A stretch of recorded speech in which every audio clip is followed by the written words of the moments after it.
Have you ever finished a conversation and then replayed it in your head for hours? The tone of your voice, that pause before you answered, the joke that sounded normal at the time but suddenly feels embarrassing now.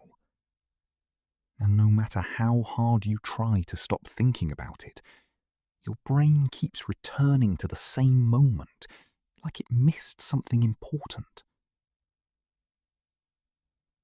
Most people think this happens because you're socially awkward, or insecure, or just too sensitive.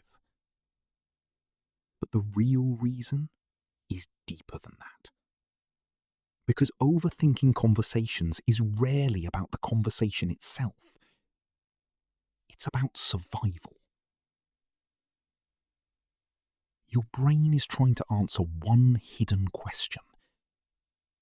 Did I do anything that could make people reject me?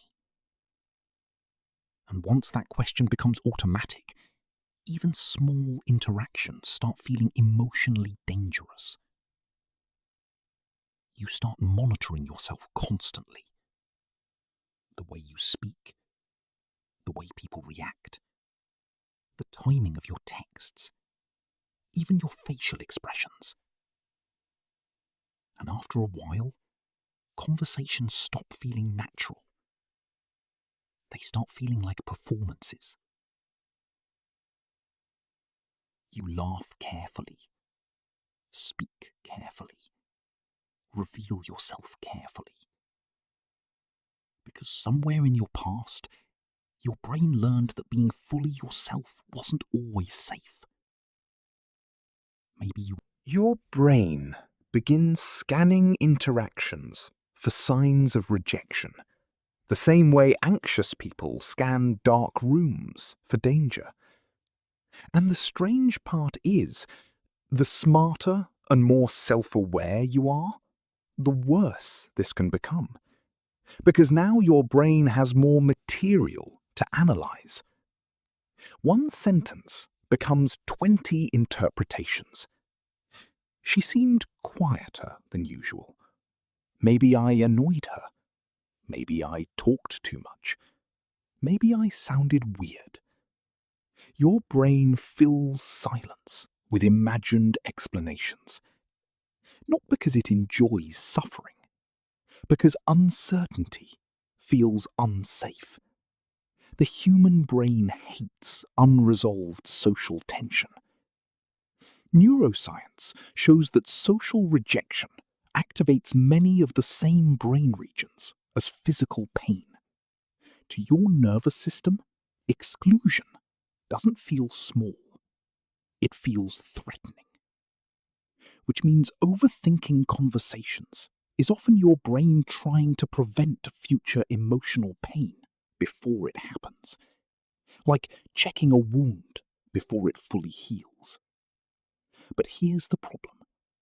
The more you replay conversations, the less present you become in real ones. Because now part of your attention, A pause becomes rejection.